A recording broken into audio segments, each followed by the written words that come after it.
Meryem suresi Mekke'de nazil bolgan. Cemi 98 ayet. Nahayeti şefkatlik ve mehriban Allah'ın ismi bilen başlayman. Kaf, ha, ya, ayn, sad. Bu, Perverdigarının bendisi Zekeriyaga kılgan merhametinin bayanıdır. O, öz vaqtida Perverdigarga pes avazda munacat kıldı. O, eytdi. Perverdigarım, men hakikaten küç kuvvetimden kettim. Çiçim akardı. Perverdigarım, sana dua kılıp ümitsiz bulup kalgınım yok. Men tağılarımның balalarının ornumni basalmaslıqıdan, yani dinni qo'ldan berib qo'yishlaridan hakikaten ensirayman. Mening ayolim tug'masdir. Fazlingdan manga bir yaxshi farzand ato qilgin. O manga varis bo'lg'ay va Yaqub avlodiga varis bo'lg'ay. Parvardigorim, uni sening roziliqingga erishadigan qilgin. Allah aytdiki: "Ey Zakariya, biz haqiqatan sana farishtalar orqali Yahya ismli bir o'g'il bilan xush xabar beramiz. İlgari hech odamni uningga ismdosh qilmadik." Zakariya aytdi: Ayolim tug'mas tursa, men qerib mukchiyib ketgan tursam, mening qandoqmi o'g'lim bo'lsin? Nido qilgan farishta aytdi: Ish ana shundoqdir. Parvardigoring aytdi: Bu men uchun osondir. Seni men yaratdim. Halbuki sen burun yo'q eding. Ya'ni seni yo'qdan bor qilgandek, Yahyani ishkinglardan to'raldirishga qodirman. Zakariya aytdi: Parvardigorim, ayolimning homildor bo'lganligiga menga bir alomat qilib bersang.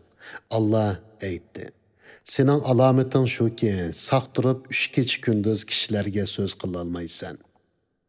Zakariya namozgohidan qavmining oldiga chiqib, ularni atigan oqshomda tasbih etishga ishorat qildi. Yahya tug'ilib cho'ng bo'lganda uningga: "Ey Yahya, kitobni, ya'ni Tavratni tirishib o'qig'in" dedik. Uningga balliq chig'idla aql farosat ato qildik. Biz uningga marhamat qilish va uni nachar xislatlardan pok qilish yuzasidan shundoq qildik.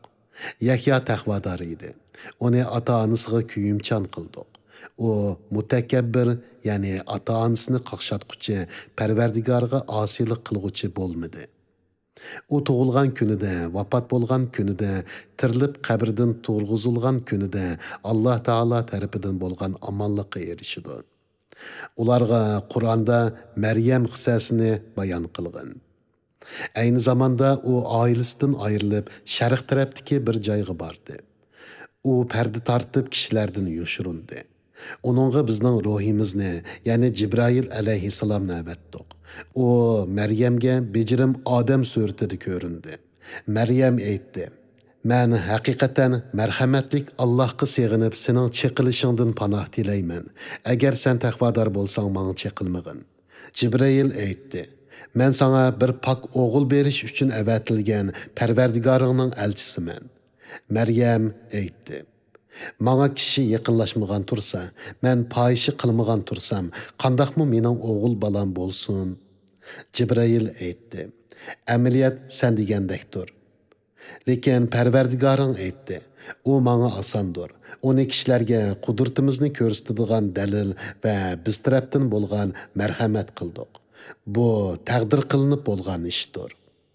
Maryam homildor bo'ldi. Oilasidan yiroq bir joyga ketdi. Tolgaqning qattiqligi uni yo'linivilish uchun bir xurma darqining yeniga kelib-olishga majbur qildi. Maryam aytdi: "Kashki men buningdan ilgari o'lib ketgan bo'lsam-chu, kishilar tarafidan unutilib ketgan arzimas narsaga aylanib ketsam-chu." Jibril uningga xurma darqining ostidan nido qildi: "G'am qilmag'in. Parvardigoring sening ostingdan eqib turadigan bir eriqni paydo qildi. Xurma darqini o'z tarafingga erg'itqin. Aldınğa pişqan yeni xormalar töküldü. Bu şerin xormadan yigin, bu tatlıq sudan işkin ve xursan bolğun. Bir adamni körsən, o balı toğırlıq sorasa, mən haqiqatan merhametlik Allah'a vədi berdim. Bugün hiç adamga söz qılmayman degin. Maryam bu vaqtni, ya'ni İsa alayhissalomni ko'tarib qavmining oldiga keldi. Ular aytdi: "Ey Maryam, sen haqiqatan g'alati ish qilding. Ey Harunning hamshirisi, sening otang yomon odam emas edi. Onangmi yo'ldan chiqqan xotin emas edi." Maryam bu vaqtni ko'rsatdi.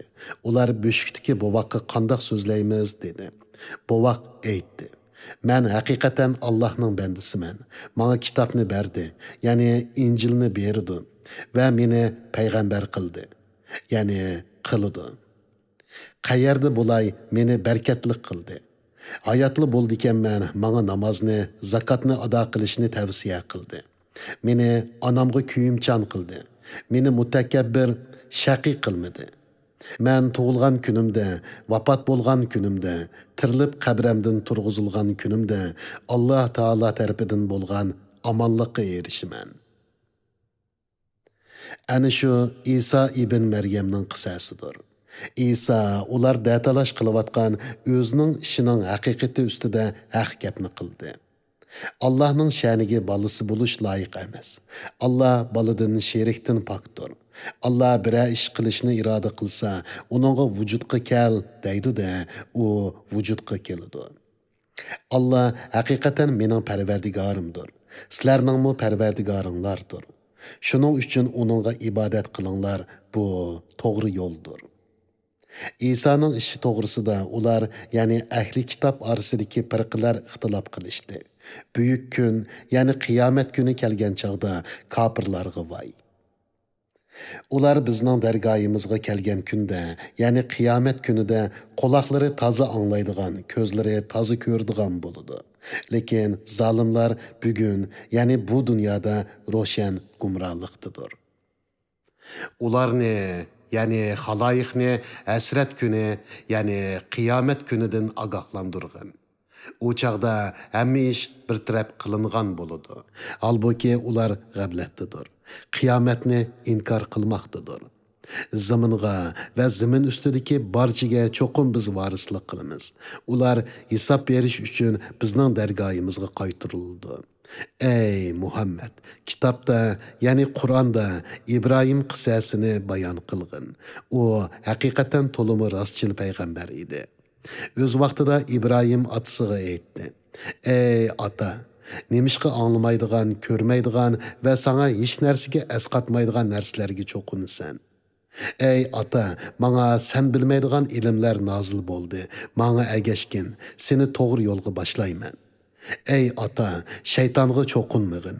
Shayton marhamatlik Allohga haqiqatan osiylik qildi. Ey ota, sening marhamatlik Allohning azobiga qilishingdan, shaytonning hamroyiga aylanib qilishingdan qo'rqaman." U, ya'ni Azar aytdi: "Ey İbrahim, sen mening ilohlarimdan yuz o'rmoqchimisan? Agar sen bundaq qilishdan yonmasang, cho'qim seni tosh kesak qilib o'ltiraman. Uzoq zaman mendan jiroq turg'in." İbrahim aytdi: "Sana amonlik bo'lsin. Parvardigorimdan sana mag'firat tilayman. Alloh menga haqiqatan mehribondir. Sizlardan va sizlar Allohni qo'yib cho'qinayotgan narsalardan jiroq bo'laman. Parvardigorimga ibodat qilaman. Parvardigorimning ibodatidan mahrum bo'lib qolmaslikni umid qilaman." U ulardan va ularning Allohni qo'yib cho'qinayotgan narsalardan jiroqlashdi. Uningga biz Isoq va Yaqubni ato qildik. U ikkisining har birisini payg'ambar qildik. Ularga bizning rahmatimizni ato qildik. Ularning nomini baland va yuqori qildik. Kitobda, ya'ni Qur'onda Musa qissasini bayon qilgan. Shubhisizki, u Alloh ibodatiga xos qilgan ham rasul, ya'ni elchi ham payg'ambar edi. Uningga biz Tur teg'ining o'ng tarafidan nido qildik. Uni biz munojat uchun dargoyimizga yaqinlashtirdik. Uningga biz marhamat qilib qerindishi Harunni payg'ambar qilib berdik. Ey Muhammad, kitobda, ya'ni Qur'onda İsmoilning qissasini bayon qilgan. U haqiqatan va'dasida rostchil ham rasul ham payg'ambar edi. U oilasidagilarni namoz o'qishga, zakot berishga buyurdi. Parvardigorning dargohida uning roziligiga erishgan edi. Kitobda, ya'ni Qur'onda Idris qissasini bayon qilgan. U haqiqatan rostchil payg'ambar edi. Uni biz yuqori o'ringa ko'tardik. Allohning ne'matiga erishgan ana shu payg'ambarlar Odam alayhissalomning naslidandir. Biz Nuh bilan billa kemiga solganlarning naslidandir. İbrahimning naslidandir. İsroil, ya'ni Yaqub alayhissalomning naslidandir. Biz iymonga hidoyat qilgan, payg'ambarlikka tanlaganlardandir. Ularga marhamatlik Allohning oyatlari tilovat qilingan chaqda sajda qilgan va yig'ilgan holda zaminga yiqiladi. Ular ketgandan keyin ularning o'rnini bosgan o'rinbosarlar namozni talabga loyiq ado qilmadi. Nafsi xohishlariga agashdi. Ular qiyomatda gumrohlikning jazosini tortdi.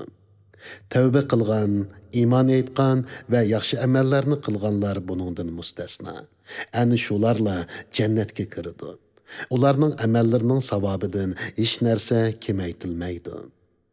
U doimiy turalg'u bo'lgan, marhamatlik Alloh bandalariga va'da qilgan, ular ko'rmay turib ishongan jannatlardir. Allohning jannat bilan qilgan va'dasi cho'qim ishga oshadi. Ular jannatda behuda so'z anglamaydi. Faqat farishtalarning ularga bergan salomini anglaydi. Ular jannatda atigan oqshomda ko'ngil tortgan yemak-ichmaklardan rizqqa ega bo'lib turadi. Bandalarimiz ichidagi taqvodorlarga biz miros qilib beradigan jannat ana shu. Biz, ya'ni farishtalar dunyoga Parvardigoringning amri bilan tushimiz. Bizning oldimizdagi, orqamizdagi va oldi-keynimiz orasidagi ishlarning hammasi Allohning ilkididir. Parvardigoring bandalarining amallaridan hech narsani unutmaydi. U osmonlarning, zamin va ularning orasidagi shaylarning parvardigoridir. Uningga ibodat qilgin, Allohning ibodatiga chidamliq bo'lgin. Sen uning sheriki borligini bilamsan. İnsan, ya'ni o'lgandan keyin tirilishiga e'tiqod qilmaydigan kofir, men o'lgandan keyin cho'qim tirilamdim deydi. İnsan, biz uni ilgari yo'qdan bor qilganligimizni aslamamdi. Parvardigoring bilan qasamki, ularni albatta, ularni ozdirgan shaytonlar bilan qo'shib yig'imiz. Ondan ularni jahannamning cho'risida tizlandirib o'ltirg'izgan holda albatta hozir qilamiz. Ondan har bir guruhning ichidan marhamatlik Allohga eng osi bo'lganlarini tortib chiqaramiz. Ondan biz do'zax azobiga eng loyiq bo'lganlarni albatta obdan bilamiz. Sizlarning ichinglardan do'zaxga bormaydigan biror kishi qolmaydi. Bu Parvardigoringning o'zgarmas hukmidir. Ondan taqvodorlarni jahannamdan qutqizamiz.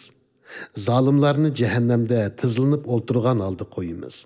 Ularga bizning ro'shan oyatlarimiz tilovat qilingan chaqda kofirlar mo'minlarga ikki guruhdan qaysining o'rni yaxshi, so'rni go'zal dedi.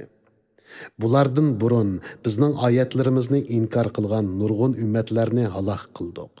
Ular mayli mol-mulk jihatdan bo'lsin, mayli tashqi ko'rinish jihatdan bo'lsin, bulardan ortiq edi.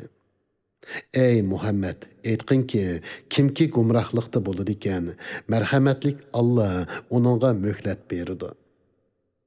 Taki ular azob va qiyomatdan iborat Alloh ularga va'da qilgan narsalarni ko'rganda, ondan kimning o'rni yomon va kimning lashkari ojiz ekanligini biladi.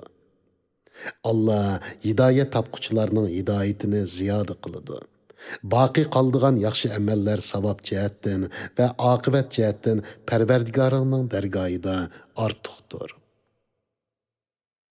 Bizning oyatlarimizni inkor qilgan va menga oxiratda albatta mol-mulk va avlod berildi degan odamni ko'rdingmi? U g'aybni bilganmi yoki marhamatlik Allohning agtisiga erishganmi? Hargiz undaq bo'lgan emas. Uning deganlarini xotirlab qo'yamiz. Uningga beradigan azobni kuchaytimiz. Uning deganlarini, ya'ni milini va avlodini boshqalarga miros qilib qoldiramiz. U oldimizga tanho keladi. Ular, yani müşriklar izzatga erishish uchun, yani ilohlarning shafoati bilan Allohning oldida izzatlik bo'lish uchun Allohni qo'yib ilohlarga cho'qindi. Ish ularning gumon qilgandek emas. Ya'ni ilohlari ularning Alloh oldida izzat tepishlarining sababi bo'la olmaydi. Ilohlar ularning, ya'ni mushriklarning cho'qinishini inkor qiladi. Ular, ya'ni mushriklarning dushmaniga aylandi. Bizning shaytonlarni kofirlarga avatganligimizni bilmamsan. Shaytonlar ularni gunohlarga qiziqtirdi. Ularning halok bo'lishiga aldirab ketmagin. Ularning kuni oz qolgan bo'lib, uni biz sanab turamiz. Shu kunda, ya'ni qiyomat kunida taqvodorlarni marhamatlik Parvardigorning dargohiga izzat, ehrom bilan yig'imiz. Gunohkorlarni ular chanqigan holda jahannamga haydaymiz. Marhamatlik Allohning ahdiga erishganlardan boshqalar shafaat qilishga qodir bo'la olmaydi. Ular Allohning balisi bor deyishdi. Sizlar shak shubhasiz qabih bir so'zni qildinglar. Bu so'zning yomonligidan osmonlar parchalanib ketgili, yer yerilib ketgini, tog'lar gumroh bo'lib ketgili tas qoldi. Bu shuning uchunki ular Allohning balisi bor deb da'vo qildi. Balisi bo'lish Allohga loyiq emasdir. Osmonlarda va zaminda Allohga banda bo'lib bo'ysunmaydigan hech maxluq yo'qdir. Shak shubhisizki Allah ularni to'liq egalladi va sonini mukammal bildi. Qiyomat kuni ularning hammasi Allohning dargohiga tanho keladi. İman etqan və yaxşı əməllərini qılğanlar üçün Allah həqiqətən onların dillərində muhabbət payda qılıdı. Ey Muhammed, təqvadarlarga xuş xəbər verişin və sərkəş qavmni agahlandırışın üçün biz Qur'anni senin tilin bilən düşünüşlük qılıb nazil qıldıq. Ulardan ilgiri nurgun ümmetlerini halak qıldıq. Ulardan birə əhdini görələmsən, yoki ulardan birə pəs avaz anlayalamsan.